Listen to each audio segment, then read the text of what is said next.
सीताराम दोस्तों, हमारा टॉपिक है परिचय समष्टि अर्थशास्त्र का। व्यष्टि अर्थशास्त्र और समष्टि अर्थशास्त्र में क्या अंतर है, एक एक करके बताता हूँ मैं आपको।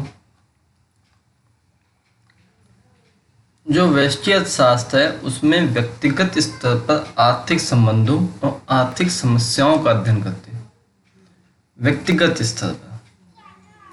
और इसमें मुख्यतः एक व्यक्तिगत फर्म व उद्योग के उत्पादन तथा उसकी कीमत के निर्धारण से संबंधित होता है व्यष्टि अर्थशास्त्र। इसके जो मुख्य उपकरण है वो मांग है और पूर्ति, कितनी डिमांड जा रही है, कितनी सप्लाई हो रही है। और इसी के व्यष्टि अर्थशास्त्र के अध्ययन यह मानता है कि समष्टि पर स्थिर रहते हैं। उदाहरणार्थ, जब हम फर्म या उद्योग से उत्पादन अथवा कीमत के निर्धारण का अध्ययन करते हैं तो यह मान लेते हैं कि राष्ट्रीय उत्पादन स्थिर रहता है। सुनिए दोस्तों, ये है आपका व्यष्टि अर्थशास्त्र। अब समष्टि जस्ट इसका विशाल रूप है। अर्थशास्त्र संपूर्ण अर्थव्यवस्था के स्तर पर आर्थिक संबंधों तथा आर्थिक समस्याओं का अध्ययन करते हैं। अब समष्टि अर्थशास्त्र में क्या है, संपूर्ण अर्थव्यवस्था में कुल उत्पादन तथा समान कीमत स्तर का निर्धारण से होता है। और इसके मुख्य उपकरण संपूर्ण मांग और संपूर्ण सप्लाई है। और इसकी मान्यता है कि वे व्यष्टि पर स्थिर रहते हैं। जब हम कुल राष्ट्रीय उत्पादन स्तर का अध्ययन करते हैं तो मान लिया जाता है कि जो आय का विवरण है वो स्थिर है। पूंजीवादी अर्थव्यवस्था की मुख्य विशेषताएं क्या है? यह एक बाजार संपन्न होता है जो क्रेताओं और विक्रेताओं को जोड़ता है। पूंजीवाद अर्थशास्त्र यह बाजार स्वतंत्र मांग और पूर्ति के बलों से कार्यान्वित होता है। और क्या है, वस्तुओं तथा सेवाओं की कीमतें मांग तथा पूर्ति की बाजार शक्तियों द्वारा निर्धारित होती हैं। वस्तुओं सेवाओं की कीमतें हैं मांग तथा पूर्ति की बाजार शक्तियों द्वारा निर्धारित होती हैं।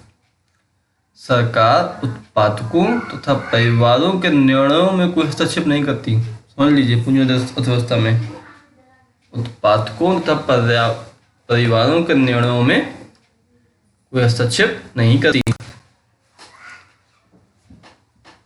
कह सकते हैं सरकार मांग तथा पूर्ति की बाजार शक्तियों की स्वतंत्र अंतःक्रिया में भी कोई हस्तक्षेप नहीं करती। देश की कानून एवं व्यवस्था तथा प्रतिरक्षा के रख रखाव पर अपना ध्यान केंद्रित करती है। अधिकारों के कारण पूंजी के संचय की अनुमति दी गई है। पूंजी उत्पादन के मुख्य साधन के रूप में उभरती है। पूंजी उत्पादन के मुख्य साधन के रूप में उभर के आती है। और उपभोक्ता परिवार का प्रभुत्व होता है।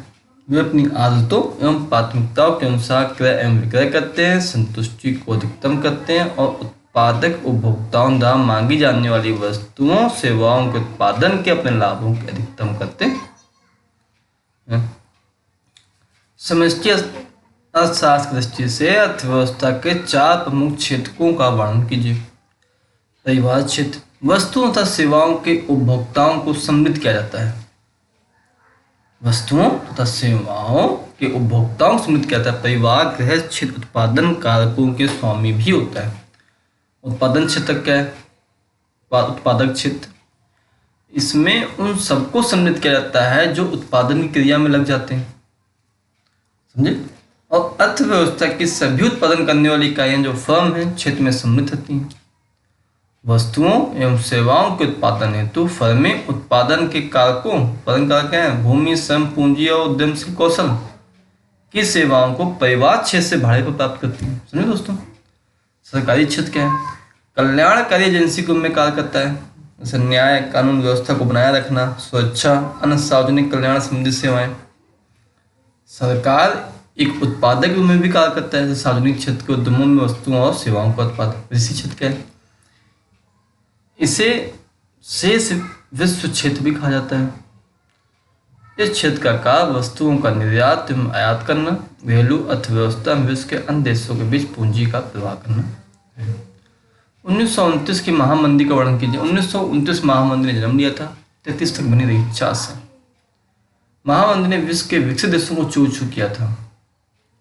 महामंदी में उत्पादन था परंतु खरीदने वाली कोई नहीं थी।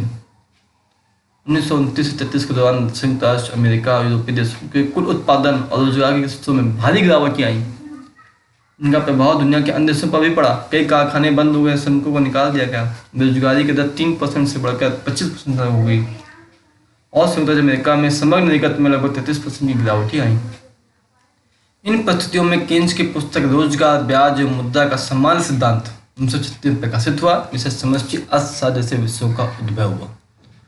रोजगार, बाजार, मुद्रा एवं सामान्य सिद्धांत 1936 से प्रकाशित हुआ। इसी समष्टि अर्थशास्त्र जैसे विषयों का उद्भव यही बुक है जो केन्स ने लिखी। दोस्तों, आप हमारे साथ बने रहे। आप सभी का बहुत बहुत धन्यवाद। जय हिंद, जय भारत।